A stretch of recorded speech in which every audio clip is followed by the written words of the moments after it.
Good morning, everybody who's joined us. We'll be starting in just a few moments, but we want to thank you all for seeing us today. I see some very familiar faces. Leslie, hi, how are you? Thanks for the wave back. While we're getting started and while we're letting people in from the waiting room, I just wanted to provide folks a little bit of meeting introductory info, and then we'll turn this over to our esteemed guests. First, you can see that we put up a splash screen that introduces you to this webinar. It provides you some Twitter handles and hashtags should you wish to live tweet. Also, in terms of today's meeting, I just want to provide you just a couple of what I would call sort of Roberts Jr. or the new Roberts Rules of Order. Make sure your microphone is muted during the meeting in case it's unmuted, so that you don't have to share with us all the background noise that you might have going on. I'll try to do the same. If you are if you can turn off notifications, if you can do anything that allows you to attend to the presentation without being distracted or sharing those distractions with the members, that would be great. We encourage active participation. If you want to raise your hand or speak into the chat box, or you want to speak up directly, we can unmute your microphone and you can speak directly to our guests. Please introduce yourself when you do so, and tell us when you have finished your question, so that we know we're not going to cut you off if you have more to say. And lastly, we want to thank you for joining us. This has been a profound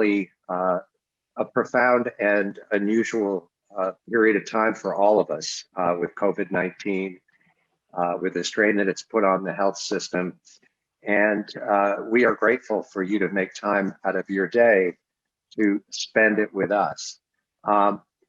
If you wish to learn more about MHDC, you can see on the splash screen info@mahealthdata.org. We have membership levels for everyone, from being a member of our community, which is for free, and makes a number of services that we provide available to you at no charge. Please let us know. But we also have other classes of membership that provide more and more services to engage organizations and people who are really interested in health data and want to get the best perspectives that MHDC can bring forward. There's a lot of webinars. There are a lot of webinars out there, and we do our best to stand out. Turning to our speakers, Point B has been a member of the Mass Health Data Consortium for some time now, and has been active in our CIO forums, has been working with a number of our members on matters of technology and consulting. And in today's presentation, we really want to have them share with us what their vantage point is, what their viewpoint is around interoperability. How do you go beyond compliance? For many organizations, compliance is the end state. In reality, it's really the floor. It's really not the ceiling, it's the floor. And being in an interoperable health data economy affords consumers or patients or members, however we describe the individual healthcare person, as well as the organizations who serve them, plans and providers, the ability to share information in a manner that is unprecedented. Joining me today to talk about this are our two accomplished healthcare veterans from Point B. First is Tammy Graves, who is a healthcare executive with 20 years of broad experience on the provider side of the business.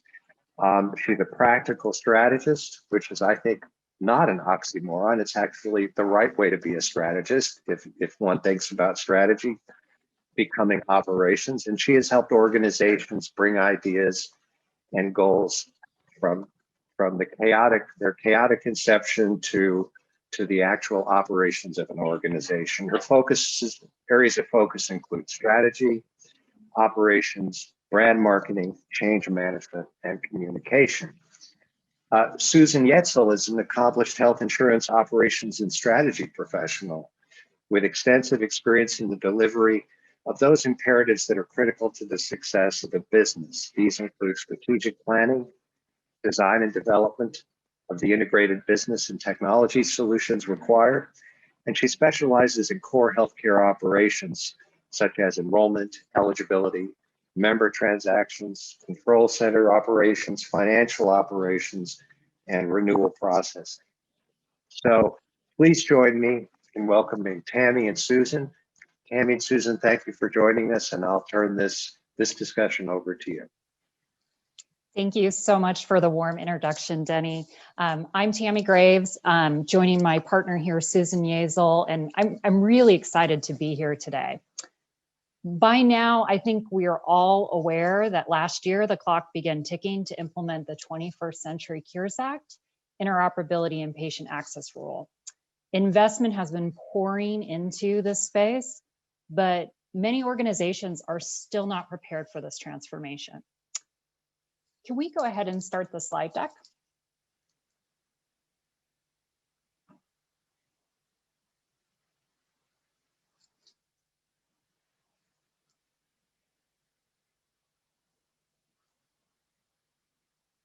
Thank you. Failure to prepare could have severe consequences, not only financial consequences of the regulatory enforcement, but also in changing patient attitudes and expectations, which will draw them to choose the most service-oriented options. In this presentation today, we'll discuss how payers and providers can move beyond just being compliant with the regulation and accelerate their organization's customer experience consistent with the spirit of the regulation. At the conclusion of today, we'll discuss how to get started.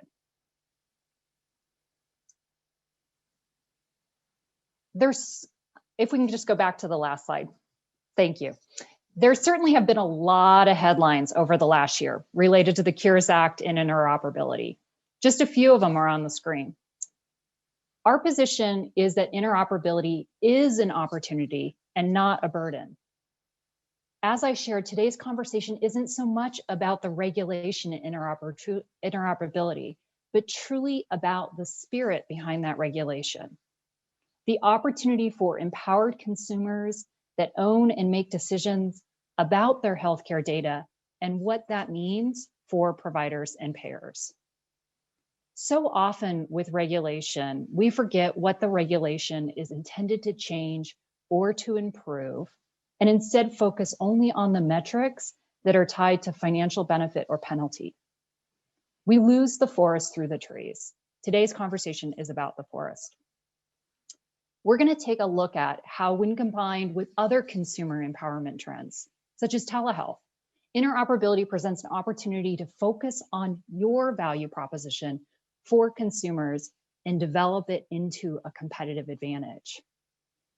We make the argument that not doing so will leave you behind and frankly not competitive. Almost all other industries have gone through this transition, and we believe that interoperability might finally present the tipping point for healthcare. Next slide. You're all familiar with some version of this timeline. Maybe yours is a little bit more complex, full of deadlines on APIs, information blocking, and other aspects of this regulation. But this isn't the timeline or roadmap if you view this through the lens of consumer experience. Next slide. The roadmap might look something a lot more like this. What should you be doing right now, through this lens? It all begins on the left-hand side with building a trusted relationship and capturing consent. Two topics that my colleague Susan will be diving into more deeply very shortly. After the establishment of those two, it really allows both providers and payers working alone or preferably with partners to develop additional digital tools to deliver on your consumer value proposition, fully utilize the data available to you via consent, and using that data to grow, retain, and empower your customers to fully engage in their health. Susan, do you want to lead us through how we can ultimately help consumers fully engage by first taking us deeper into the economics of building trust and why it's so critical to get consent? Yep, thanks, Tammy. And thanks, MHDC and everyone on the call for your interest in this subject. So we know that adoption of standard APIs mandated by the CARES Act will enable individuals to more easily access their electronic health information. We also know the interoperability regulation has created an opportunity and the regulatory support to accelerate innovation and competition, which is both the good and the concerning side of this thing. Every client we work with in all industries, whether it's healthcare, financial services, retail consumer products, and even the nonprofit sector, have a common element in their strategies. It may be articulated differently, but the intent is always similar: create a seamless experience, enable low effort interactions, increase high value exchanges. In the most highly regulated industries, like financial services and healthcare, checking the box on a regulation is rarely enough, because as we've seen time and time again, the must-do of the regulation ignites the sort of let's do spark of innovation that always alters the competitive landscape. So today, all of us have unprecedented access to data and information. But do your customers really have what they need to make informed, confident healthcare decisions? So how do you get your messages through the noise of the data and the confusion of the information so that people can actually get to clarity of knowledge and get that to the people who really need it, to get them, like Tammy said, engaged, empowered, to make good and confident healthcare decisions? Leaders we work with across the industry are doing this work now, many following a thoughtful process that we'll spend some time on in a few minutes. Because what they want to do is realize value to the customer, where customers are really able to make better decisions, not only at specific points in time, like choosing a health plan or deciding should I or shouldn't I get this preventative service, to really understanding the financial implications of those choices based on their own risk factors. We've been hearing about personalization for a long time, but how far down that road are we really when it comes to the consumer perception of that? The investments you make now, as we've been saying, not just in checking the box, but on really taking advantage of this opportunity, can ensure not only are you in the game, but they can change the approach we have to making healthcare decisions to include not just the historical information, so the health record as we see it today, but to really create this plan that's a clear path forward in the form of a first personal health plan, a plan that can be kind of a guide created in collaboration with the customer or the patient, the health insurance company or the provider, that can be followed, updated, and maintained based on the changing realities of life. Common things like income, employment, housing conditions, diet, and age.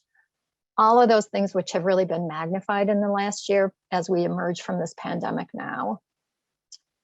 Next slide, please. So we talk about consent. We all know it's a huge part of the interoperability regulation. And this component is really controlled by the consumer at this point. We know that. So obtaining and using consent as a mechanism to share information is nothing new. We can assume that people who are signing consent forms today have a level of trust in the organization that they're signing that for. But we believe that the level of trust consumers will need to have in your organizations will increase when more data is at risk and API adoption increases. Considering the impact of trust is so important that the Northwestern University Kellogg School of Management has an initiative called the Trust Project. Some of that research will be referenced here when we talk about this.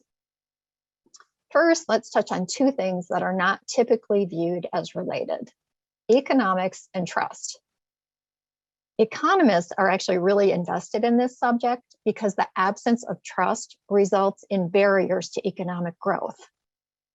And while all transactions don't require trust, or not a great deal of trust, many healthcare transactions do, because trust becomes more important when it's not possible to verify the value of a transaction at a point in time. So how does this apply to buyer-seller relationships? Well, in these kinds of relationships, willingness to trust is influenced by three primary factors. The first one is competence, the belief that you're competent to deliver what you've promised. It's pretty basic. The second one is honesty, belief that you'll tell the truth. We all know this has become much more important in B2C relationships in the last decade. And finally, the highest level of trust is benevolence. This idea that you're going to consider customer needs even when you don't have to. Susan, I think we're one more slide. I think you might be showing the last slide on your computer, but we're one more ahead. Okay, well, you shouldn't be seeing my computer. Okay, no, keep going. There we go. Sorry. Okay. All right, thanks. Okay, so hopefully this makes more sense now. So when potential customers or your product or service need to make a decision, for example, let's say something basic like providing you with personal information, applies to all areas of healthcare. How the person feels about your organization, your brand, their past experiences, and actually the current process of you collecting this information influences their attitudes. And those attitudes influence their willingness to share information. Your reliance on that information, confidential information, that's unique to each customer or potential customer is enormous. So for purposes of this conversation, there's really a straight line between how a consumer feels about you and your future ability to gain consent to access comprehensive electronic health information. And sitting literally right in the middle of that is the customer. So when we work with focus groups and we dig into the nuances of interactions of customers and potential customers, we know that people self-identify in ways that are really critical to experience design and implementation. For example, when you look at this diagram, I tend to think of myself as a patient when I'm actually receiving medical care. So we throw the word patient around pretty loosely, but really consumers think of themselves as patients when they're actually receiving care. And patients are largely comfortable with healthcare providers having a lot of control over their medical records. And while I may not, as an individual, use the word consumer, I do think differently about the purchase and use of a product or service for myself, the consumer, than I do in the purchase and use and the data generated during that transaction could impact others. And in healthcare, it's typically members of my extended family. And then finally, as a customer, so when I purchase and use a product or service for myself and others, again, in healthcare, it's primarily my family. So I may purchase, but I'm actually purchasing on behalf of my spouse, my kids, maybe my parents. And I'm in the role of the customers. My expectations actually are even higher because I'm doing this on behalf of people I care about. So the desire to have greater control, more transparency, and greater ownership, including owning the choice of who gets access, increases exponentially. These distinctions are really important because the impact of data interoperability on your business needs to take into account the fluidity of these roles and the expectations of each. So we end up with more information in the hands of the consumer, which is the letter of the law, a more informed consumer who can better manage their own healthcare, the spirit of the law. And as they do today, customers will continue to rely on their electronic health record, but what we would suggest is that they'll also, and even increasingly so, rely on the expertise of individuals in your organizations to help them navigate the content of that record. We see it happening already. We see electronic health information test results, which are sometimes confusing and or concerning, being released almost instantaneously before the doctor has a chance to talk to the patient. Folks need somebody to help them sort this out. And to do that, you'd be well served to have access to the full record. Can we go to the next slide, please? Actually, before you do that, I apologize for interrupting. No worries. Can you clarify? Can you go back to the previous slide? I know that you spent a little bit of time talking about the customer, but can you clarify the differences between the patient, the consumer, and the customer in your mind? Because that's a little bit confusing. Sure. Yeah, I think the patient is probably the most specific, right? I am typically think of myself, individuals think of themselves as a patient when they're actually receiving care. So we tend to sort of broad brush patient. Even a lot of health insurance companies now refer to their members as patients, when in fact, being a patient is typically, I have a chronic condition for when I receive care. And I think of myself as a patient when I'm actually getting care. I'm interacting with a care provider, or I'm going through a course of care. It's not my constant state, typically. A consumer is somebody who is purchasing and using a product for themselves. So I may, at a point in time, I may be a consumer of the healthcare that I purchased for my family. I bought it, and now I'm using it. But my husband isn't the consumer. My kids aren't the consumer. My mom's not the consumer. It's just me. It's very individual. So I'm consuming the benefits. I'm using my network, or I'm actually, in this case, the patient and getting information or interacting with my provider or getting a prescription filled. The customer is really broad. So some people say, like economists will say, the customer is the person with whom your business does not exist because they're the big buyer. They decide whether or not they are going to buy your product for themselves and others. So, you know, if I'm buying the health insurance on behalf of my family, I'm the customer, I can be the consumer, and when I'm getting care, I can be the patient. Does that help? Yeah, it does. I'm not sure that those distinctions are still a little bit nebulous, but keep going, and hopefully when you need to make them again, it'll make sense. Okay, all right. Okay, so we'll move to the next slide. So we can look at some other organizations for some examples of how others have harnessed greater access to data as a competitive advantage in the eyes of the customer. So in the healthcare industry, an example is Medtronic, and there are other device manufacturers that gather patient data in real time, so healthcare professionals can prevent situations that could be costly, scary, and negatively impact patient health. So we trust them to give them this information when we're using these devices for our benefit. Financial planning is an industry that we reference a lot in healthcare because they've successfully provided a lot of value to customers because they have access to some of our most sensitive and high-risk information, and they've been successful in gaining consent, which allows them to share and transmit that information between entities. We largely trust them to do this on our behalf.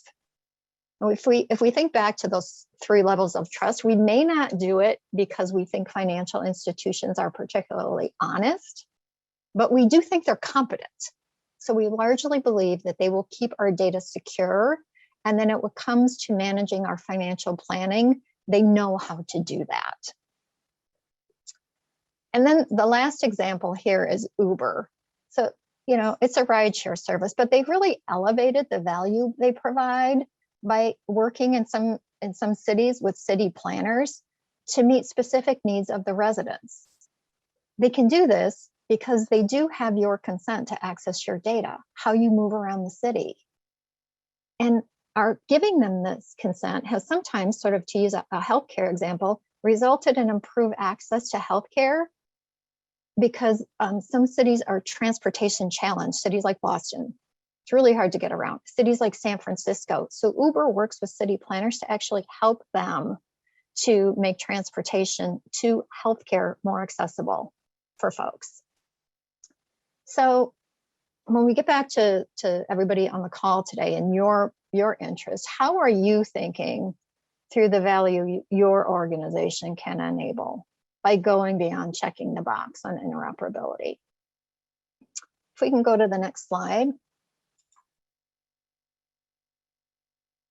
So this is a framework that we use with our clients to work through questions like this. The specifics vary obviously based on your specific objectives, but we always start on the left side with identifying customer needs. So you'll see the triangle there.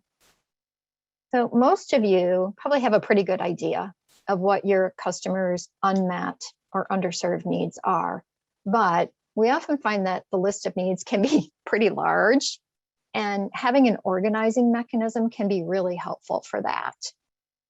So we use something that you can see, it starts with functional needs, emotional needs, and social needs.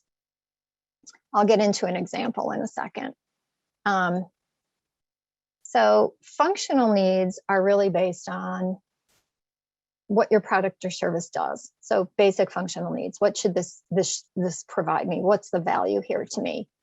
If you move up to emotional needs, this is how your product or service makes a person feel. And then at the top are social needs. So the impact your product, your service, or your company has on society. And in this case, we can talk about society, meaning it can be largely, sort of the country or your state, but really it tends to be more personal, my family, my friends, my community. So looks a lot like the Maslow's hierarchy, right? And we know in healthcare, this is a real thing. It's not like buying a book. It's not like buying a piece of furniture. We're talking about the health of myself, my family, my friends.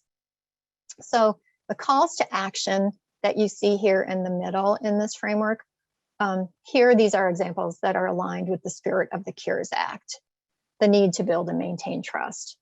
And the business outcomes on the far right are illustrative here, and yours will, of course, align with your strategic imperatives. So the example I'll walk through on this slide is really for health insurance companies.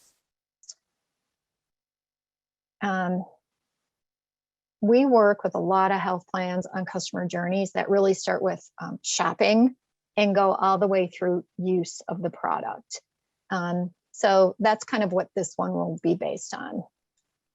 So Susan, yeah. It's Denny. I just want to ask a question, sort of a counter question to this. We've been seeing what I would characterize as corporate use of data, of consumer or personal health data, however it's de-identified or masked, in a manner that doesn't build trust. I think, Yes. we see a lot of organizations kind of jumping the gun before they build trust. For example, Ascension, one of the largest health systems in the country, did a deal with Google to analyze all of their patient health data. They entrusted the responsibility for anonymization and de-identification to the same party, Google, that they were assigning analytics to. And I don't mean to point them out personally, but it was pretty startling, and the public's reaction to it was pretty strong in the sense that no effort was made to even engage the patient or the consumer or the customer, that their information was about to be used in this way. I think we've also recently seen an announcement by a company, I think it's called Fruvetta, that's 11 of the largest systems in the country, saying they too are going to sell data to a company that is started by a former Microsoft executive for the purpose of selling that data de-identified back to pharmaceutical companies. And there hasn't been any, as far as I can tell from my research, any effort to close that trust gap that might exist, because I went to one of those hospitals, my data are being used, and whether they're de-identified or not, I would say that's bad stewardship. Could you comment on those kinds of practices and where you see how they might have been done differently? You know, how, and if you touch on this later in your presentation, by all means, tell me so. But it strikes me that trust is where organizations really, you know, they really drop the ball. They don't even catch it. You know, they don't even know it's being thrown at them. They just go ahead and do these things. And it strikes me that these are poor decisions based on the kind of hierarchy and the kind of framework that you've laid out. Yeah, I don't think there's any doubt that these are the kinds of things that have actually increased the interest in the subject of trust as sort of a driver of our economy. People will pull back. They will stop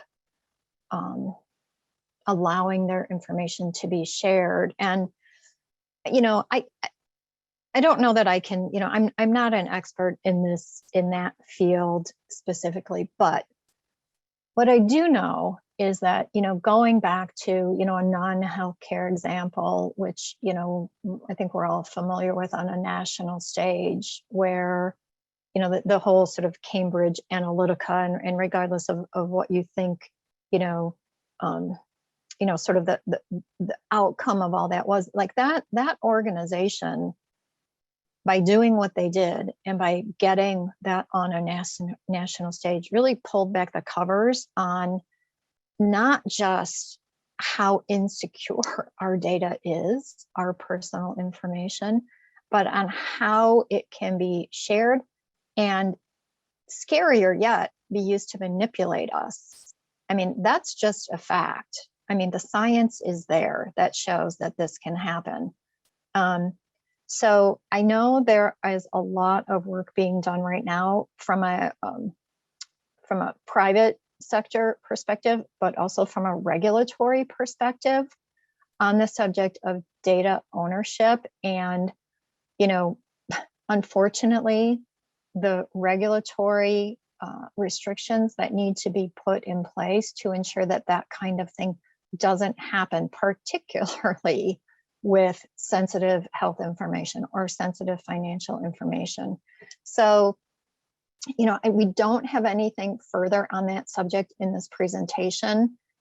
It's a subject that, you know, we are very interested in as a consulting firm, but Tammy, you can speak for yourself here. I can't say that we are the experts at our firm on data security. We'd be happy, though, to have somebody who really is expert on that come in and talk more about that and what is being done and what that future could look like, because it's so important. I'll just add on from a slightly different angle as a response to your question, Danny. I think it is critically important. We think about the value of trust, and I'll take it from a brand angle. When organizations choose to make decisions that erode trust with their consumer, and in turn are probably not consistent with their brand, the brand valuation is eroded. And that is both an intangible asset, which is critically important if they're thinking about valuing their organization for a variety of different purposes, be it M&A or otherwise. And their actual ability to be competitive going forward.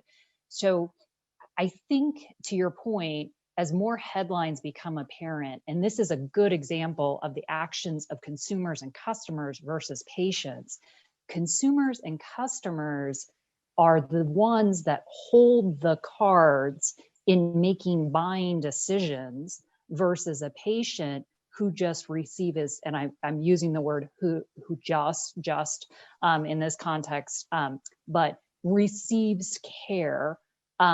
There is a big difference if we tip over truly within healthcare, where we're moving to consumers and customers, and they get to make more decisions about it. Those type of things that erode brand are going to be critical, because they ultimately will make different decisions going forward when they have choices. So I think it is a cautionary tale. Be very careful when you have consent, what you choose to do with that data, because that trust is something that you should hold very sacred in your organization. Thank you for that.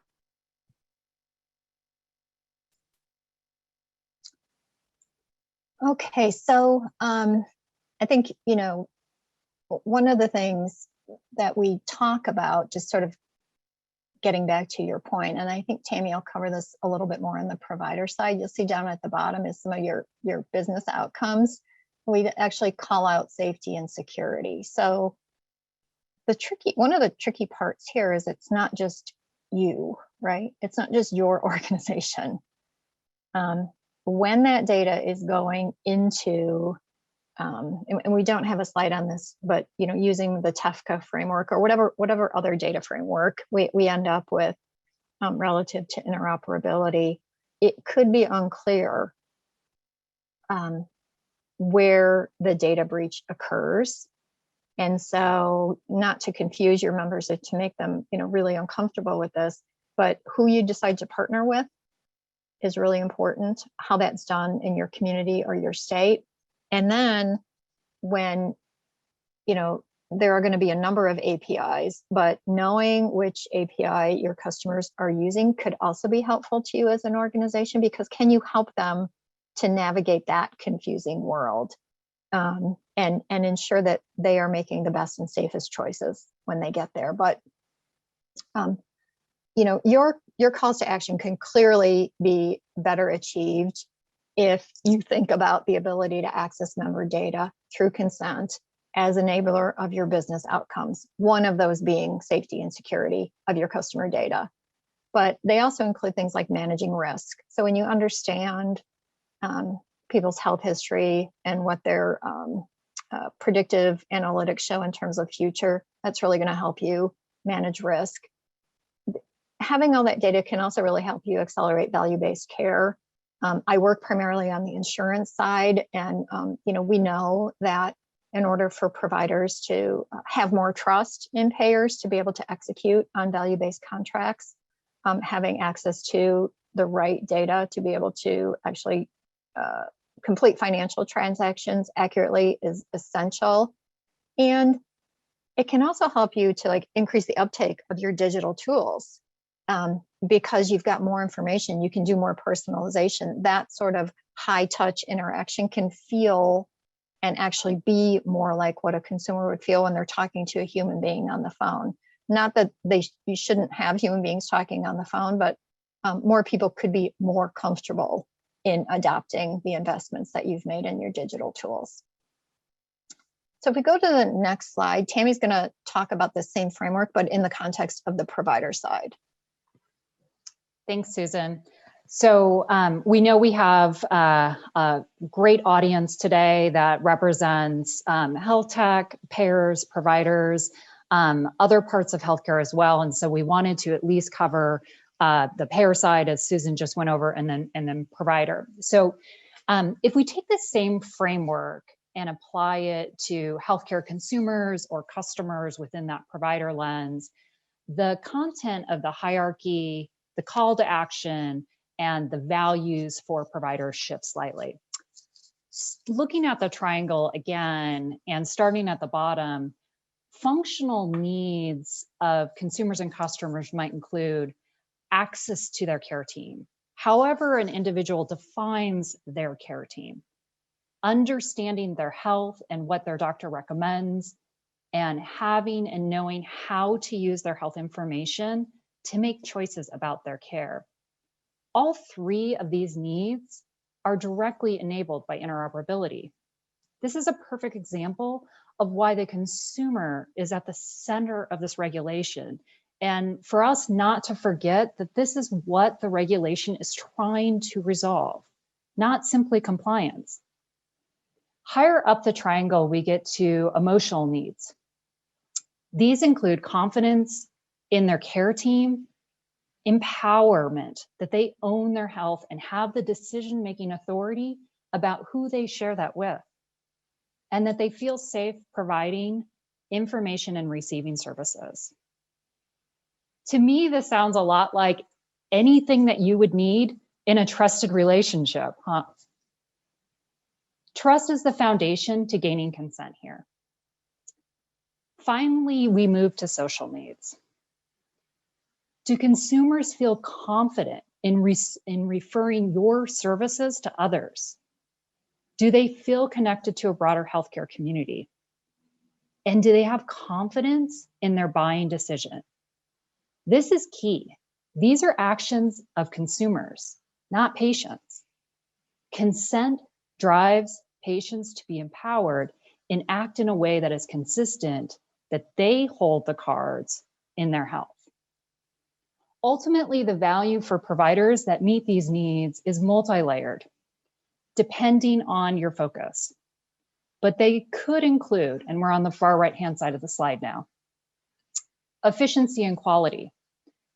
Access to all patients' data should drive better quality care. Think about how this might change a care course for a primary care physician who might provide treatment for someone with chronic care conditions that receive services at multiple places that may not be connected to a common EHR today. Or what about the patient that arrives in your ER that's incapacitated but has provided full consent? Second would be perhaps a reduction in duplication of data. We've all heard the examples of patients tired of filling out forms every single time they go in to see their provider. But there's also a benefit here for providers that they can use multiple sources of data and apps that are not necessarily bound by their EHR. Second, digital care innovation and adoption. We all experienced the huge boon of telehealth during COVID. Lots of consumers and customers made buying decisions right there, and they chose to see a telehealth provider outside of their current network. How, when we come back from this pandemic, what are going to be those customer and consumers' expectations as to where that health data resides and whether or not their primary care physician should be aware of where they were seen for episodic care or maybe treating their behavioral health conditions, and how that is fully integrated into their care plan going forward. There's also here the opportunity to move beyond patient portals, syncing all of an individual's health data, not just healthcare data in one place. And finally, safety and security, which I think Susan really touched on. More access shouldn't mean less secure. And one of the great things I think about this regulation, it should actually be more secure for patients and providers if it is actually implemented correctly. Next slide. We have a question before we jump to the next slide from Stanley Mackinson, who says, who should be responsible for educating the patient on the information they need and how to access it? And it's a great question. I love that question. That is such a great question. And I will turn it around a little bit and say, instead of being responsible, have the opportunity. This is such a key part of what we think the opportunity is. And this goes back to that trusted relationship. So you have that opportunity as a provider, oftentimes as a physician, because you have a trusted relationship with your patient to have the conversation. And we think that that is such a critical part of having that trust to be able to get consent and also to help guide decisions. It could definitely be on the payer side too. Susan, any thoughts about that? Yeah, I think, I spent my career on the payer side, most of it in industry, before I joined the consulting side of things. One, the dark side, one not, you might say. But, payers have felt threatened. I mean, understandably, right? For years, the Affordable Care Act, it was really put a lot of onus on payers to do things differently. It impacted their financials. And, when we talk about trust, going back to that issue, the population trusts their providers more than they trust their health insurance companies. It's just the way of the world. And so as payers are looking to redefine their value proposition by, buying provider systems or creating adjacent services, I think this is an area that really has some potential. Could health insurance companies flip the script a little bit and become really trusted navigators for folks of the health care system? They have access to a lot of data today. They have a lot of people who do healthcare management or medical management, and they have great customer service skills and tools, and they have this huge infrastructure. So is it an opportunity? It is. But again, we go back to, do I trust you to do that? Or are you steering me in a direction because of something you don't want to do? You don't really want to pay more. You don't want to pay more benefits. You don't want me to see a higher cost provider because that's not good for your bottom line. And that's where we get to that benevolence, like the top of the heap there. Will you do something for me, even though you don't have to, because it's the right thing to do?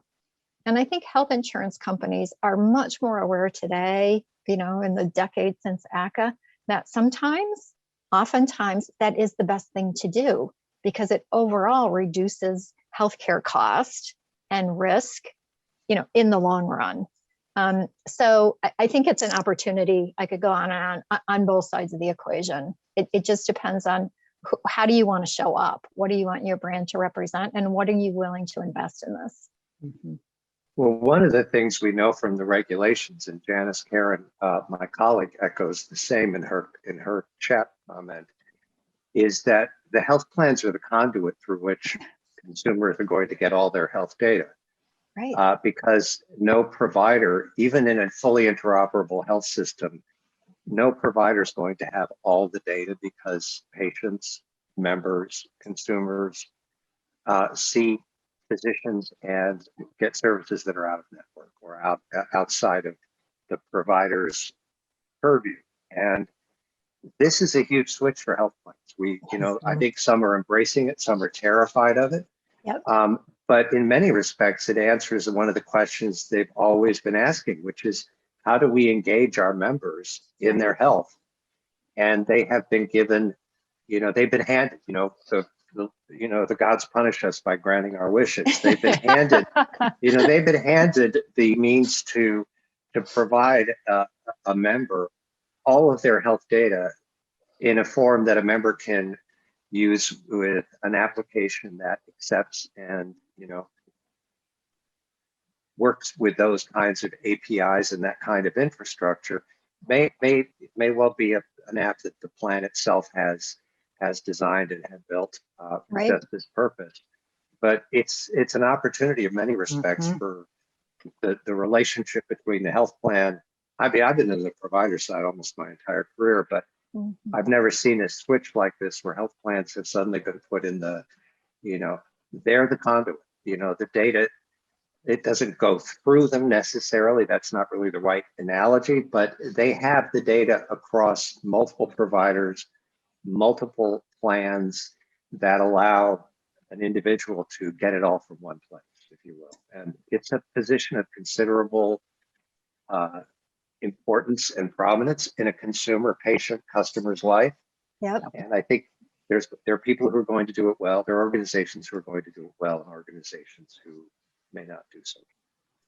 Yeah, I mean, when we first, we were reading about the Cures Act and realized interoperability was going to be a real thing. It takes me back to sort of the Affordable Care Act days of like, is it or isn't it? And then, it is. And then once again, the Supreme Court, is it or isn't it? I mean, we consider this as important as really the Affordable Care Act, because it's this next step that really opens up the possibility, not just for consumers to increase control, access to, and management of their health care, but as you said, on the health insurance side, we've been talking about putting the customer in the middle. We've been talking about all of, this is it.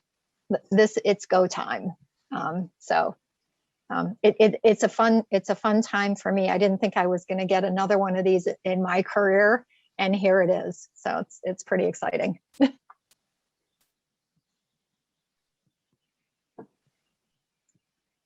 Let's move on to the next slide. Great questions, great conversations. So how might you actually keep healthcare consumers at the center of interoperability as intended by the Cures Act? For the remaining time we have together, we're going to go step by step through how you might consider moving forward if this is something that your organization really is invested in. I know that there's a lot of text on the screen, so no need to squint. We'll walk you through this framework. Let's get started. Next slide. So it all starts pretty simply.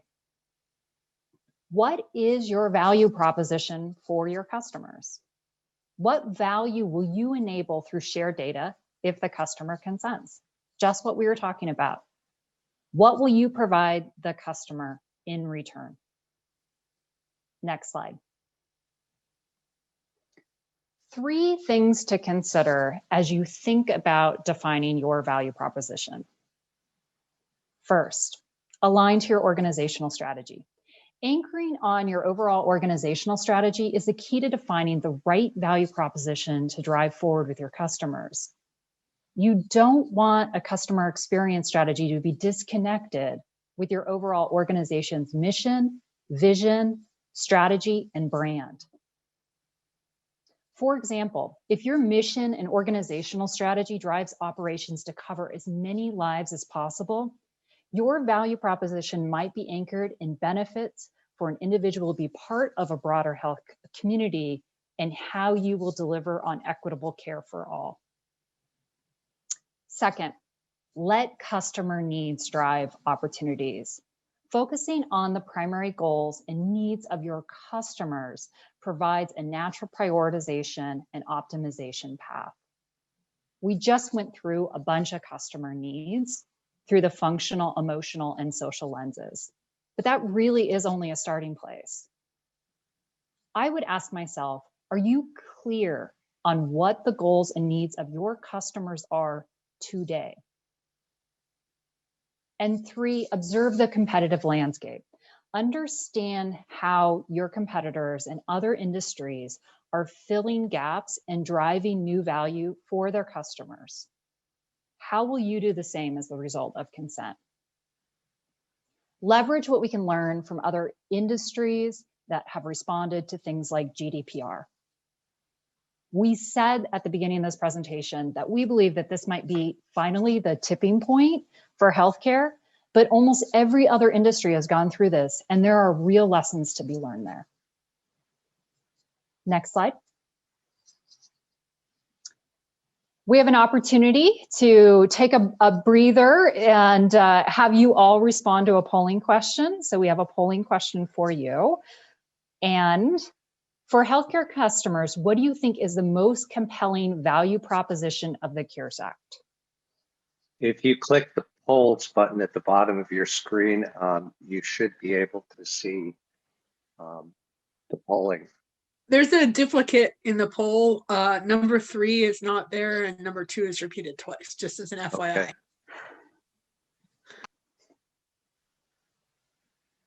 So it looks like we're missing one.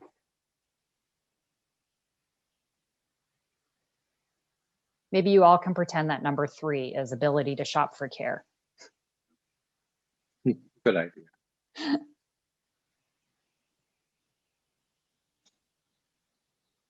Just give it a moment or two. Yep.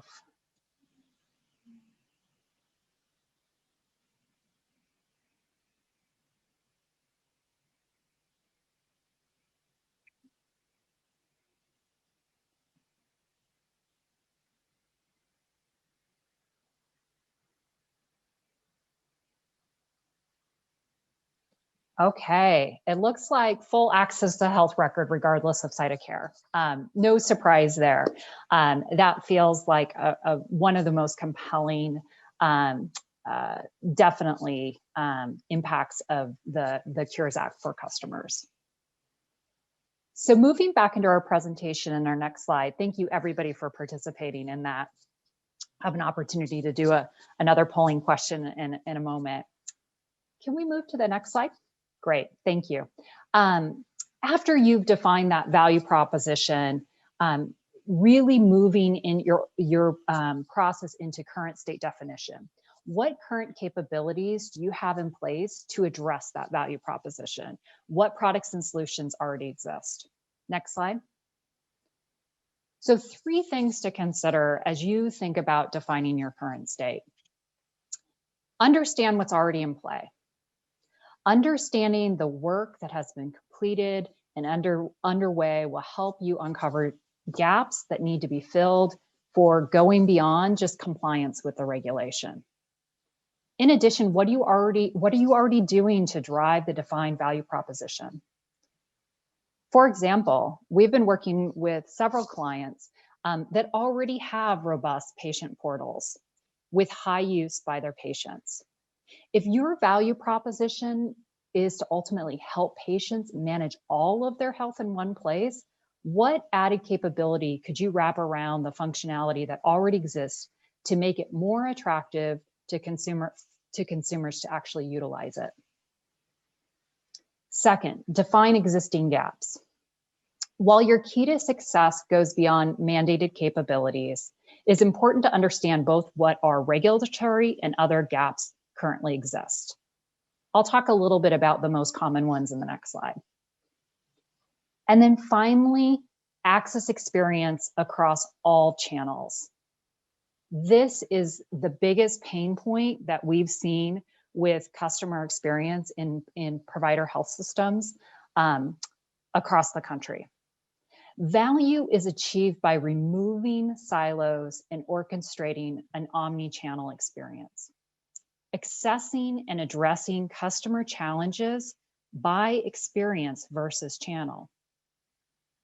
Is your organization siloed with one part of the organization defining the experience for customers through marketing? Another in-clinic experience, another for telehealth, another for retail.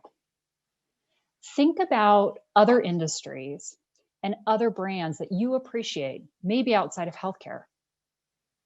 Is the experience quote unquote magical, regardless of where you interact with Disney? Given your retail experience with Amazon, what do you expect from them as a healthcare provider? These are important things for you to consider as you assess experience across all of your channels. Next slide. So in our experience, some of the biggest capability gaps that have arisen is organizations haven't yet checked the box for regulatory requirements for interoperability, and or they don't have a solid roadmap and plan to achieve it. So we've talked a little bit about, we think it's an imperative that you go beyond checking the box, but checking the box is really important, obviously. And so ensuring that those table stakes in many ways have been done, and I know it feels way more than table stakes, is critical to fill that gap first. For some organizations, customer experience strategy is new. It may be unclear how to layer in interoperability. So ensuring that there is some sort of CX strategy and roadmap for your organization. I know that there's a lot of CIOs on this call. So just to call out, technology always is a key enabler to everything. And so there are so many ways that technology is oftentimes, it could be a gap. And then in the last, talent. If you haven't made the turn yet in becoming a CX-oriented organization, you may not be resourced to do it. Next slide.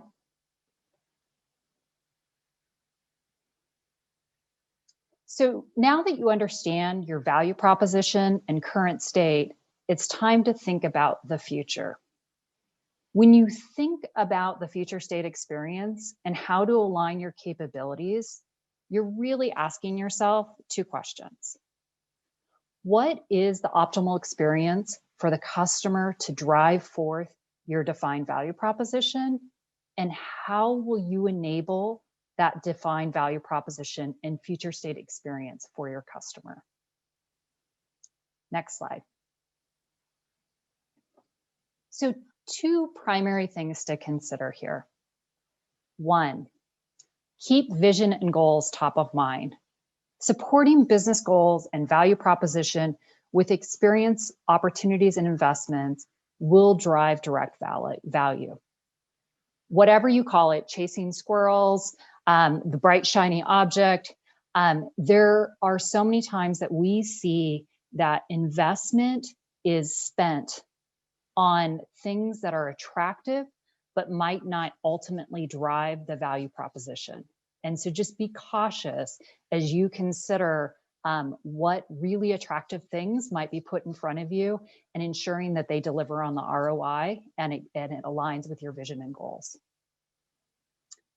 Second, and this is so critical, aligning CX and operational opportunities. Investments in customer experience improvements cannot come to fruition or will not yield optimal value without solving for investments in operational capabilities. We just talked through a couple of those gaps: people, process, technology. For example, say you want to ensure that data is being fully utilized for patients that provide consent to best treat patients with chronic conditions. But all of that data isn't immediately accessible in the same place you're used to looking for it as a provider. Do workflows need to change? Do people's roles change? Do the way you document your notes change? There's so many questions to consider when you think about aligning customer experience and operations. Before I turn it over to Susan, I'll pause and see if any questions arose, Denny. Let's see here. We have one that shows up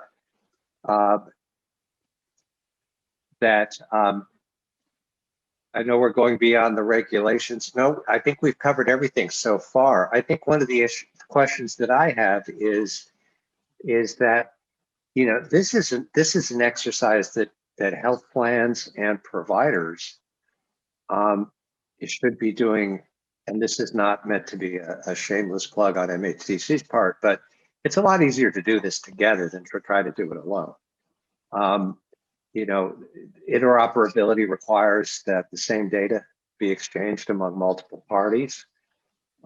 Consent needs to apply across a range of different circumstances.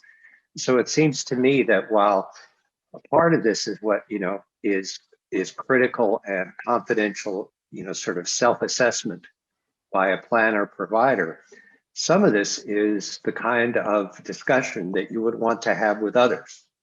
You know, how are we doing? We all know that we need to reach out to the customer. We all know that we need certain technologies that are very expensive, but perhaps we can do them together. Or their, you know, providers is saying, how do we understand what it is that our provider colleagues or even competitors are doing, which we all have to do. It's like, as you said, it's table stakes. It's not a source of competitive differentiation.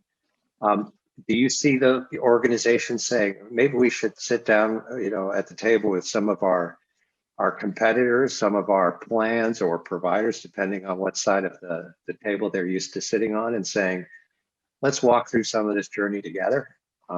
We certainly think that way at MHDC, but we're off in the corner of Massachusetts and there's a whole country around us. And I'd be interested in your perspectives on that. Absolutely. And I'll have Susan add on to what I say so you can get both of our perspectives on this question. It's such a great one. Absolutely. I think that there has been not just this, there have been multiple trends that have occurred over the last year. Telehealth is another example of them that I really wish that payers and providers were working more closely together when they're defining for example, how telehealth and care delivery will be done through those channels going forward for meeting the same goals, because ultimately payers and providers oftentimes do have the same goals at the highest level. And so the opportunity here for CX, particularly for a member that goes to provider care, is a shared opportunity. And so the closer that they can come together, and one of the reasons why we make the argument that, you know, preferably you're doing this work with your partners, that you aren't doing it in isolation. However, if your partners won't come to the table, there is still value in doing it, of course. But my perspective certainly is, as much as we can align the two, it's going to have a more seamless experience for your member, for the consumer or the customer, across their health plan and their provider experiences. Susan? Yeah, I think that the only thing I'd add is that, you know, we've seen increasingly some of the work that is done in healthcare become more commoditized. And so when it is commoditized, absolutely come together, you know, figure it out together. How you execute on it will be unique to your organization. So I think just maybe relaxing a bit in terms of how we win as individual organizations, to really think about winning as a healthcare community while remaining competitive is the way that we need to think about it, because, you know, there is a risk that if we don't, it will be done for us. I think it's a really valuable question and comment, Denny. And if you have forums like this, do take advantage of them.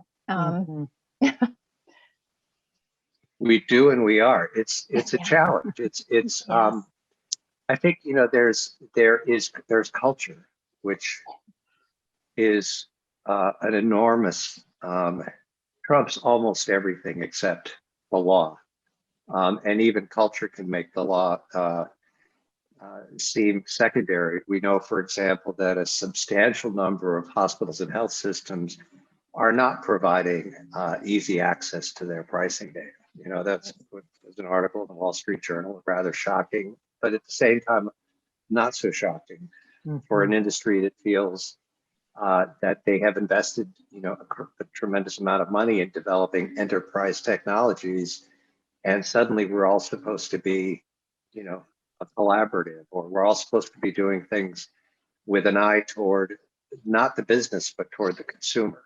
And I think, you know, I see as an example, for instance, that I can go onto the portal of any of the providers that I visited, and they're all different. You know, I have like 3 or 4, you know, I bookmarks that I can click and check on certain things. But you know, some of my providers go right to my Apple Health Kit, and I can see everything in Apple Health that those providers who are FHIR enabled and have gone through that effort to connect to Apple make available to me. And I envision a future where if I'm in the hospital, or God forbid, for whatever, I should be able to see the stream of clinical data that is related to me coming across my digital device in real time or close to real time. You know, what drugs am I being treated on while I'm in the hospital? That's a very difficult thing to see if you're a patient. You know, what IV solutions did I get? What were my readings from blood pressure or any of the devices that were connected to me? It's not that I want to be the digital self. It's just, for me, the obvious endpoint of all this data that's about me. And we have a ways to go to get there. And I think the culture of fee-for-service, it's a zero-sum game, versus the culture of value-based care, where it's you need a village to take care of a patient well. You need to work with other parties. You need to be, you know, it's not a zero-sum game.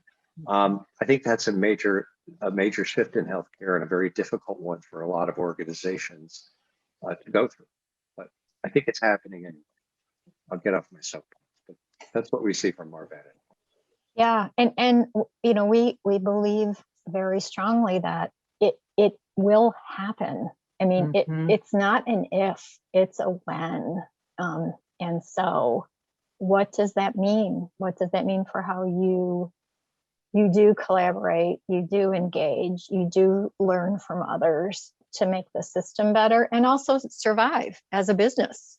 These are very complicated questions. And, we could go into a million examples of how other industries have evolved and how certain players have survived this rise of consumerism, and others haven't. And the ones that haven't, not to be all gloom and doom, but we don't miss them because others have survived, and you don't want to be the one who's not missed, right? I think your example is so great too, Danny, just to go along with that. I envision a day, and I'm always advocating for the customer and consumer approach to healthcare, because I want to be the person in the room asking for that to be enabled and making decisions on who I'm going to see based off of how they're going to make that easy for me. Because as a consumer or customer, that's what I'm demanding. I have skin in the game, and it's my health. It's the most important product or service in some ways that I am accessing, and yet I don't get what I need, my basic needs. And so there's just huge opportunity there. Susan, do you want to keep walking us through the framework? Yep. So if we can go to the next slide. And this may be sort of the dotted line, where a high level of collaboration between and amongst organizations sort of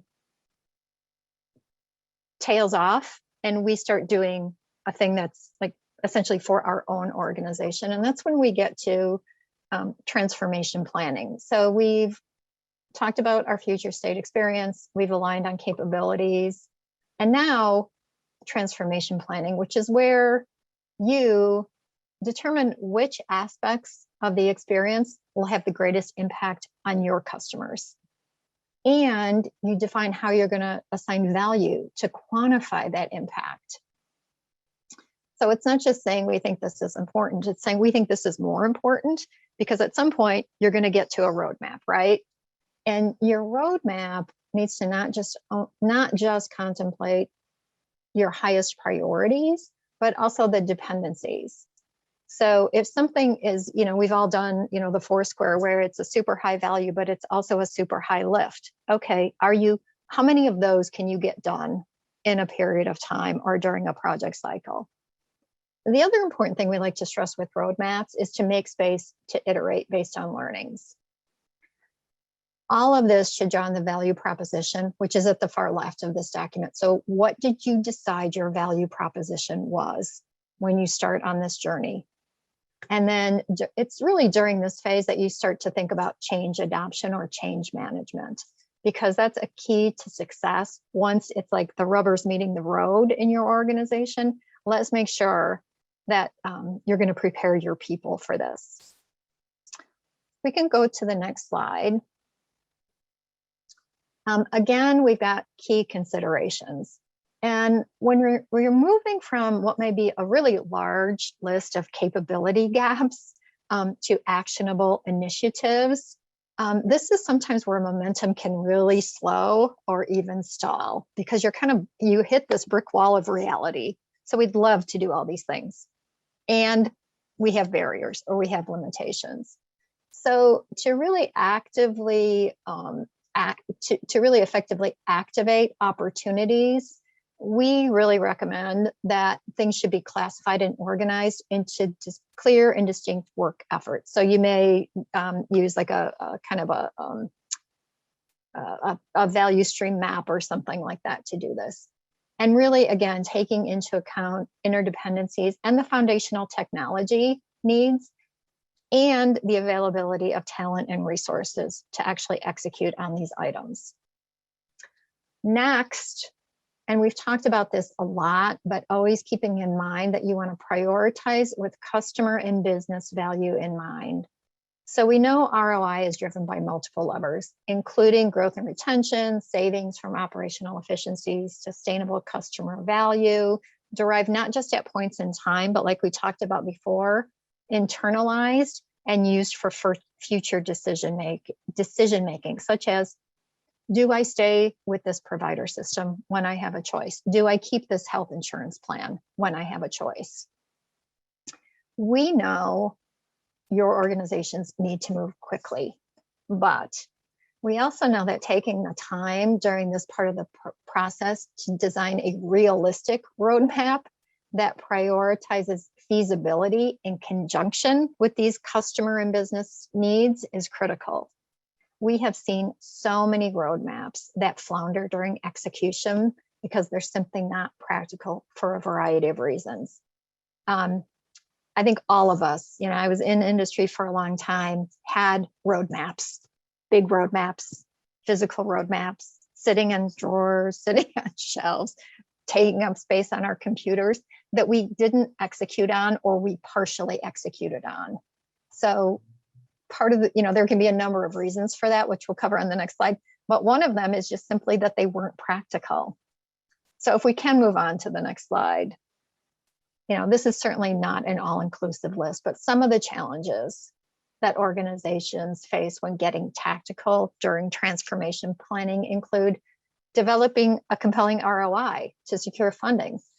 In many cases, it's not that there isn't a compelling ROI, it's that it's not been developed because of time, because of resources, because of a good way to do that, to collect the hard and fast data you need to prove what this is actually going to realize for your organization. Another challenge is always, utilizing your existing cross-functional data effectively. The data that's required, getting away from duplicative data. We talked about this earlier on the pyramid slide, and the need for data to actually be real-time or near real-time to actually be effective for decision-making and for customer use. And then finally, but not the last item that falls into this category of challenges, are just having the talent. Tammy mentioned talent that actually understands customer experience and the bandwidth to do the work. I mean, these are all challenges that you face all the time, and we understand that. On the next slide, this isn't a polling question necessarily. Oh, sorry. Okay, I'm out of sync here. Okay. I have a question I want to ask or comment. Yeah. One of the things that we have discovered in working with plans and providers, especially with plans right now, because the bulk of the regulations are hitting the plans before they hit the providers. Providers have to go through this, they have to do ADT messaging, very soon, and they have to get their system certified through a fairly complex process to support FHIR and the associated APIs that are going to be required of them. But one of the things that is a real struggle is, especially health plans, because they have larger technology organizations than providers, is they lack the agility. Yes. They use they follow more of a waterfall approach to development. They talk in terms of years or even longer, 18 months, 24 months for something to happen and be completed, when in reality, iterations and the agility to produce results in much shorter periods of time is a skill that many of these organizations don't have and have yet to acquire. Can you comment a little bit about that? That seems to be one of the rate limiting factors that we encounter in a number of organizations. Yeah, and I think a lot of health plans have adopted Agile in their technology space. How effective is it? And I think this is one of those situations where Agile is a framework, Agile is a way of doing things. But if your folks, your people, either aren't skilled or aren't buying in, that is what we have found to be one of the greatest barriers. So we do Agile. We've moved from Agile to Waterfall. But when you look under the covers, very often that has not happened because it is a transformation. It's not just putting something new in front of people and saying, okay, now do this versus that. It's a way of thinking. And so does it need to happen to increase the cycles that health plans can get through to adopt this kind of stuff? Yeah, I think some health plans have actually gone to outsourcing a lot of this, which is a choice. I think others have brought in new leadership, and I'm sure some of the CIOs on this call would say yes, from industries outside healthcare to make that transition happen. Those are sometimes successful and sometimes not. But I think it starts always in our mind with the people, and we're a firm that talks a lot about human-centered aspects of transformational change. And this is what we mean when we say that it cannot happen unless you put people at the center and you focus on that versus the framework that is around those people. It's not that the framework isn't important. It's there, it exists. We all know what it is, but I think the failure is really because of the people and at large the organizational will to really invest in the change. I think I'll just add one other point on that. One thing that we've seen, and perhaps another silver lining from the pandemic, is organizations, regardless of their methodology as it relates to technology implementations or other implementations, whether they're slow moving and they use waterfall or they use agile and they are faster.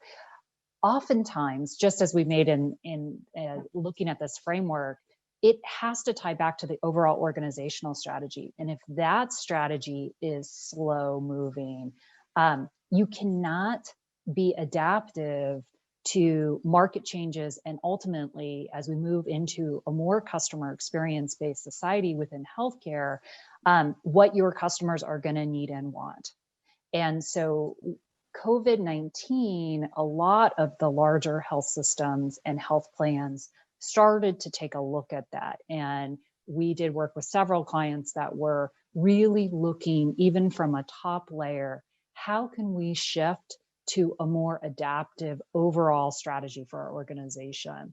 And I think that connection is so critical to enabling changes like this for interoperability. Thank you. We have a question, a good question from Aaron Patton. Directed, Susan, to you. Per your point on industry or cross-industry comparisons, could you give examples of companies in another industry who did not survive due to their failure to adopt advances in data and how long it played out in their industry? It would be helpful in conversations with those who believe the answer to the if-when debate is going to be many more years rather than as soon as we know it's going to be. Yeah, I think we see examples of this in retail consumer goods. We saw it with bookstores, with the rise of the Kindle and the Nook, if you remember that one, and just moving from electronic sort of access to content versus physical access. I think that some organizations were able to ride that wave. They were able to adapt enough and rethink their footprint so that they could survive and then come back now to where, people have found a balance. I think that's one of those. I think electronics is another one. So Circuit City, Best Buy, that kind of an organization where, Circuit City doesn't exist anymore, even though at one time they were a huge competitor with Best Buy. Why is that? Best Buy did a much better job of capturing consumer data and using it effectively to find out the needs that their customers had that were adjacent to just buying the TV or buying the computer. They go to your house.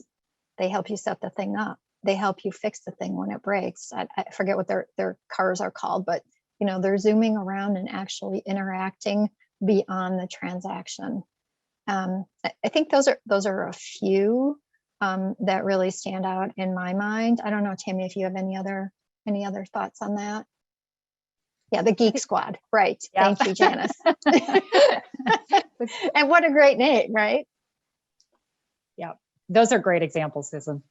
I think there are some other ones that you see and where the consumer experience is entirely different, and organizations have been able to take advantage of the way in which the data about the consumer and the way they treat consumers is markedly different versus their competitors. I think of, for example,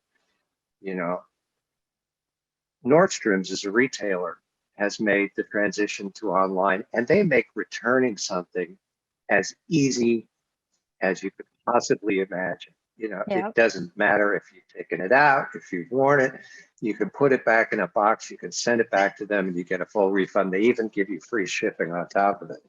So I think, getting back to Aaron's question, I think one of the things that I draw from this is that organizations who fail to capitalize on the benefits that digitization and the access to the consumer that the digital economy provides, and have instead tried to move their brick and mortar business online as a brick and mortar business with some of the same challenges, some of the same hassles that customers have had all the time, have been ones that haven't made it. But I would say return policies is probably one of the most customer engaging ways for a retailer, for example, to have a strong online presence. Can you give me some tech example? I'm sorry, I didn't mean to interrupt. Go ahead, Janice. So there are some pretty good tech examples of companies that have either died or are barely limping along, or that have had cycles. Actually, one that has cycles is a really good example is Apple. There were times where Apple was almost entirely dead, and they managed to go ahead and do this reinvention and build themselves back up in different ways, several different times. So they went from being almost a dead company. IBM and HP are also examples of that, where they've had less success than Apple at reinventing themselves and have had different areas of falling in and out. Some of the big defense contractors have had issues with this, where they get it's sort of the same issue where they get into these long waterfall planning modes and they can't adjust very quickly, and they get stuck thinking about things the way they've always thought about them, and it's always been good enough, and they're a giant company, so why should they have to change? And then all of a sudden they're gone. Or Ma Bell, there's the perfect example, right? You're right. It basically fell apart into 8 gazillion different organizations, all of which were moderately successful, and very few of which came anywhere close to the big company because they were forced to. They didn't want to change it on their own, so they basically fell apart. I'll stop now, but I could go on. Yeah, I think Kodak, right? That's like the classic. That's a fabulous example too, and Polaroid for that matter, which is a local company. Yeah, it's fascinating, and Apple continues to survive even with those commercials. I mean, I just got to say, what is that woman juggling the phone happening on my TV right now? It's not my favorite. No disrespect to Apple. I'm a big Apple user. Okay, so let's move to the last section on this kind of execution and value realization. And this goes back to Denny, one of your kind of previous questions on how do you actually do this, including sort of your approach to technology development and execution. But getting started can be really hard. So you've got a plan, and now it's like, okay, who's actually going to do the work? So, we talk here about tabbing on the leaders, not just to own the initiative during the implementation and the testing, but also to own it beyond that point. So sometimes those aren't the same people, and there are pros and cons to either approach. How do you gain and sustain momentum, even with smaller programs? So in order to move more quickly, sometimes breaking it up makes a lot of sense. We love that sort of pragmatic approach. Let's bite off small chunks so that at the end of the quarter or the year, we've actually accomplished a lot, but we've done it in parts and pieces. And so that not only do we get more done, but people have a chance to adapt to it. But that requires a lot of messaging to communicate and to influence and to build internal trust in the effort. And then success does depend on structure. Every organization has a point of view on this.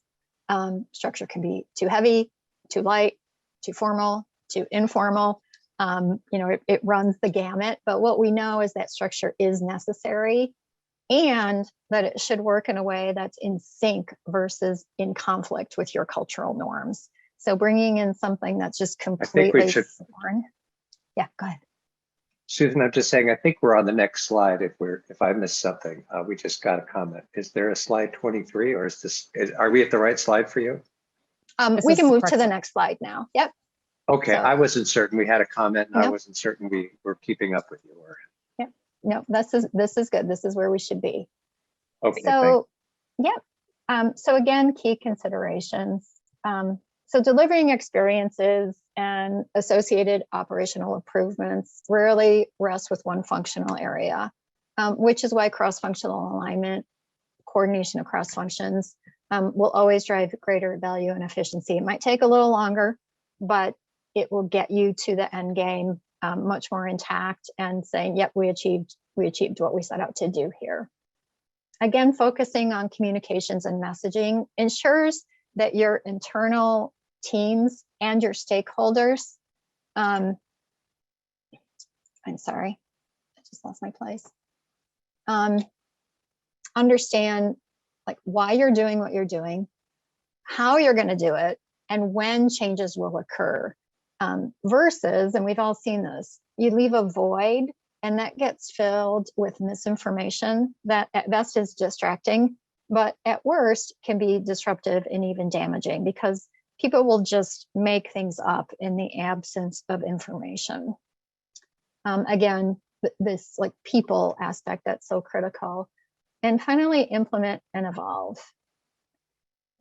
Getting to implementation too quickly is a common and understandable pattern, given the pressure to show results as soon as possible.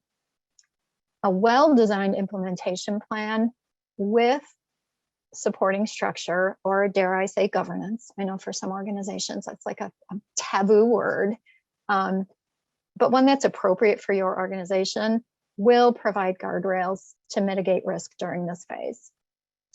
So implementing and having a quick and lately virtual fist bump once you're done and then kind of walking away is also understandable given the need to like move on to the next priority.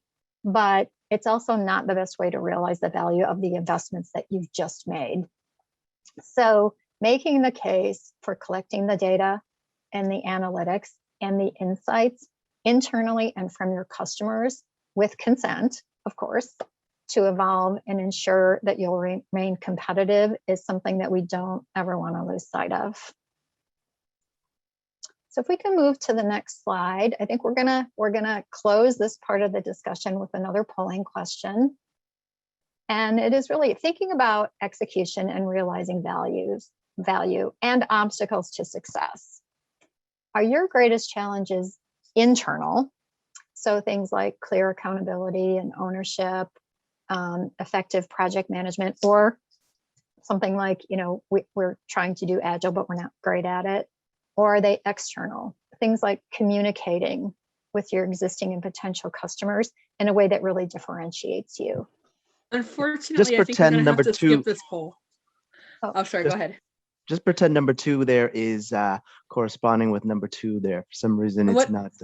What is the question, though? I think it all just says more control over data, safety, and security. Yeah. And that's all we see on screen. Maybe we should just go back to the slide, Lynn. There you and go. People can just, chat it maybe. Or you can just think about it. Feel free to type it in the chat as well. Yeah.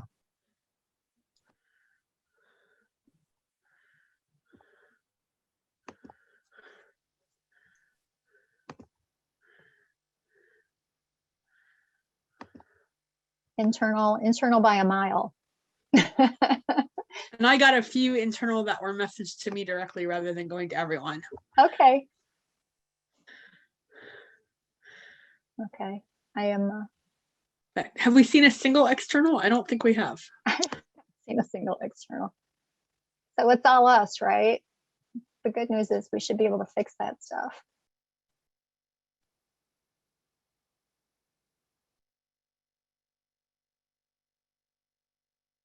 Okay, well, let's assume here that we are by and large the challenges are internal. That's not surprising, and the specifics of that, for your organization are going to be unique. But mostly what we find is there's too much to do, and there's simply not enough time or resources. Which again is why developing a really strong ROI and demonstrating why something like customer experience, which sometimes can get pushed to the back burner, really has to be supported with ROI that's tied to your business imperatives, which is really a big part of the message that we really wanted to communicate here today.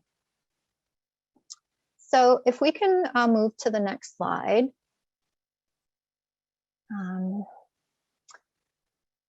And so we do have a Q&A, so if people have more questions here, but before we go there, we're just going to close by kind of going back to the beginning. So Tammy kicked us off by talking about the spirit versus the letter of the law. And if we go way back, as far back as the 1960s, like early days of Medicare and Medicaid, up until the Affordable Care Act, so we're talking about a decade ago, and now the Cures Act, we all know that it starts with checking the box on the regulation, and then it turns into something bigger and something more, and something that is typically focused on the health and well-being of consumers. We know it evolves, and in our current healthcare environment, it evolves really rapidly, and today customers are controlling the direction more than ever. So, at the end of the day, we encourage you, whether collectively or individually, to take steps now to really fully engage your customers in more valuable relationships that are based on the confidence and the trust that you care not just about today, but about the future. Key to success for your customers, and also, as you all know, for your internal teams. So with that, that really concludes kind of the formal part of our presentation. I think there's a picture with our smiling faces on the next slide. Yeah, there we go. There we go. Move away from that. Pre-COVID hair, I think, for everyone. And finally, we've got Q&A if there are any other questions. Before we get into the Q&A, I first just want to thank you both and to thank Point B. This has been a great presentation. This is turning organizations inside and out. It's hard to turn a battleship or to free a tanker stuck in the Suez Canal, but there is a kind of a consumer revolution going on in healthcare. And especially for health plans who are going to have this connection to the consumer, the opportunity to engage them is tremendous. The opportunity to disengage them is equally there, equally present. And I think, when we look at the regulations, as Janice asks, is there a particular element of the regulations that you see as the most important to go beyond? To add additional value, when you look at the interoperability rules, you look at the data that are shared with consumers, you look at the relationships that are established between plans, providers, and consumers about sharing information. Is there a particular element of those regulations that you see where, leadership or market advantage would accrue to an organization that goes further on any one of those than others? Does one stand out for you if you're going to do the regulations right, apart from having to check the box that you've met the regulations, which one are you really going to focus on to grow your business, to engage your customers? Are there any that stand out to you? Tammy, do you want to go first? Or you want me to jump in? You know, I spend time looking at it more holistically. And so it's so hard to say this part of the regulation potentially adds the most value. I think that, you know, again, the spirit of the regulation is about putting the consumer in the center of it. So, I mean, I would draw back to say those things for me that enable the customer needs and wants with the portability of their health data and control over their health data. So tiered consent, for example, the easeability of that, certainly information blocking, again, provider, I usually look at it from a provider lens. I think, you know, those are the couple things I guess stand out, but it's always tied back to ultimately what is of greatest value to customers and consumers. And, you know, I don't know that for everybody yet. I can say what the regulation is intended to do, what I personally think might be, but customers and consumers are going to vote on their own what's most important to them. Susan? Yeah, I go back to consent because that's kind of the starting point. So the tactical, pragmatic management of consent on the health plan side is an issue today. It can get confused. I consented to this in 2019. I changed my consent in 2021. The consent is different for me than it is for my spouse or my child. If you can't manage that effectively, the customer will fundamentally not trust you. And I think they will have a heightened awareness of how you're managing that. So I think that's critical.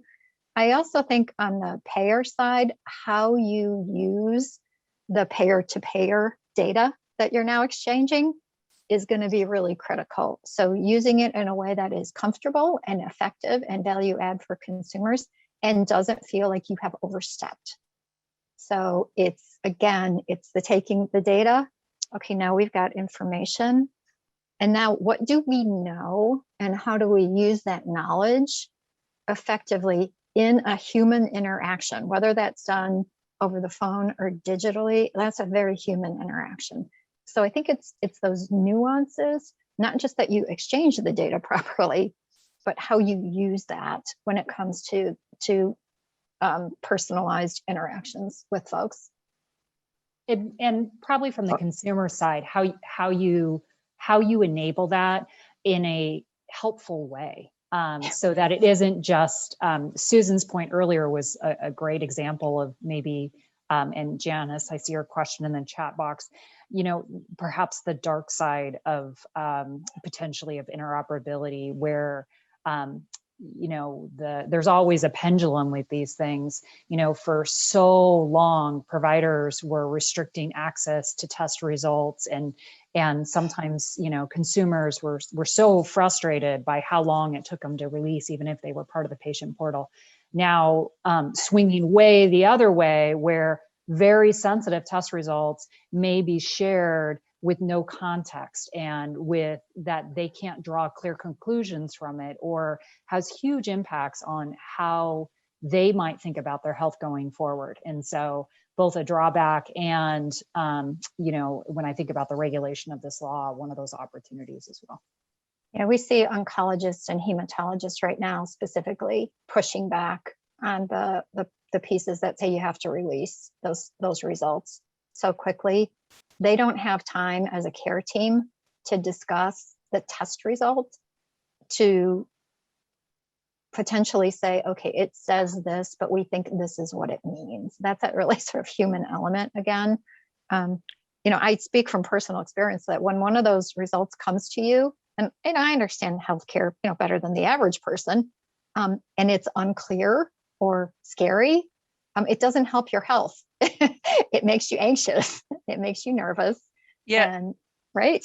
Certainly that is a great example and a very serious example, but it happens with every type of service that a member gets. I'm speaking from a health plan perspective. This is Leslie Regg.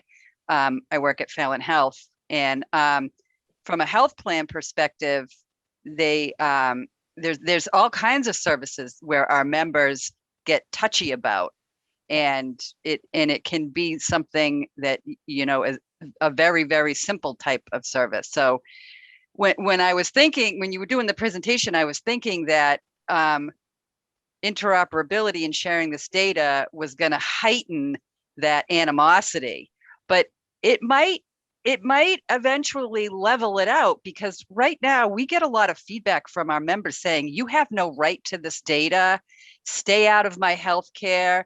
They have comments like that all the time. Well, that's going to be brought up to the forefront, that we do have a right to their health information. We own it. So yeah, that issue is going to get brought up. Yeah, I think, Leslie, the issue there, I think, as I see it, and I'm curious about you, is, it's the health insurance company, right, is the big bad wolf. It's like this cultural norm. And how do we begin to shift that so that it feels as comfortable for you to have my information as it does for my provider to have my information? Yeah. Well, we've seen, I'm sorry, Leslie, No, go ahead. I didn't mean to cut you off. I was just going to say, we're having an interview later this month with Mark Gans, who was the CEO of Cambia Health Solutions for 18 years. And he presided over a complete transformation of a health plan from, the claims management and operations of a health plan, of multiple health plans in the background, but a lot of investment in engagement of patients, in tools that inform and educate patients. And I would wager that if I were living in the Pacific Northwest and I was a beneficiary or a subscriber to Cambia, that my experience would be quite different than it would be with other health plans. I think this is where health plans have a chance to, the big bad wolf thing derives from, the fee-for-service world, where there is someone who says no and there is someone who says yes, and the patient always wants to be with the person who says yes. But if we don't have no, we have no control. We don't have any way to rein in excessive spending or duplicate testing or overcare. But I think health plans really have to, and providers have to do the same, is this work has to be shared. In a fee-for-service world, they could be on the opposite sides of the table, and they could take, we're on the side of the angels, you're on the side of the bean counters, leave us alone. But in this day and age, providers are setting up ACOs. They're becoming insurance companies. We have payer-sponsored providers. Reliant Medical and Atrius are being acquired by Optum. We have provider-sponsored health plans. We have Always Health, which comes out of MGH Brigham.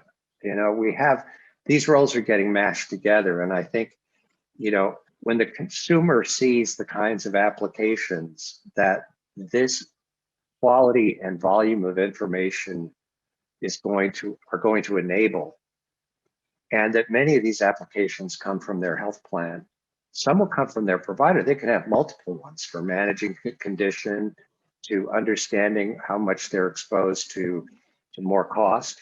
How do they keep their premiums down, or how do they keep their co-pays and co-insurance down? I think those stands are shifting under the consumer's feet. And health plans, because of this move, not only to interoperability, but to the payment reform, and you look at the direct contracting model out of Medicare,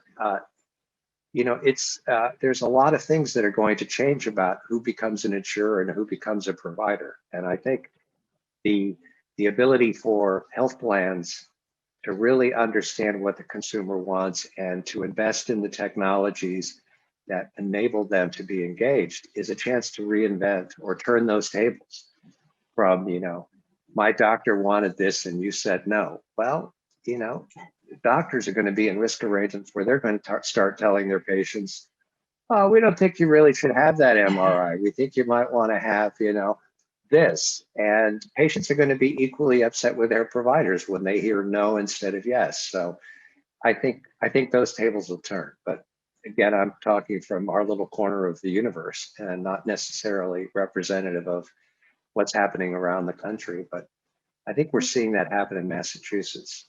The starts of that, at least. I think it is representative. I mean, you look at just, the Affordable Care. I mean, I was the one who wrote the underwriting manual at a big Blue Cross plan back in the day. I was the queen of no, right? Not only are we not going to cover it, we're actually not going to insure you. And if we do insure you and we find out you weren't completely upfront with us, we're going to take that thing away from you. Massive shift, right? Now everybody can get in the pool, theoretically. But now that they're in the pool, what are we going to do with that? Right? How do we actually, as health plans, improve access to care, like really improve access to care, and not be the no on the access piece. So, Danny, it's nationwide. I mean, we see it. Tammy's in the Pacific Northwest. I'm in the Midwest, and it's everywhere. Yeah, all signs show acceleration of value-based care will definitely be something that will be shared between payers and providers going forward.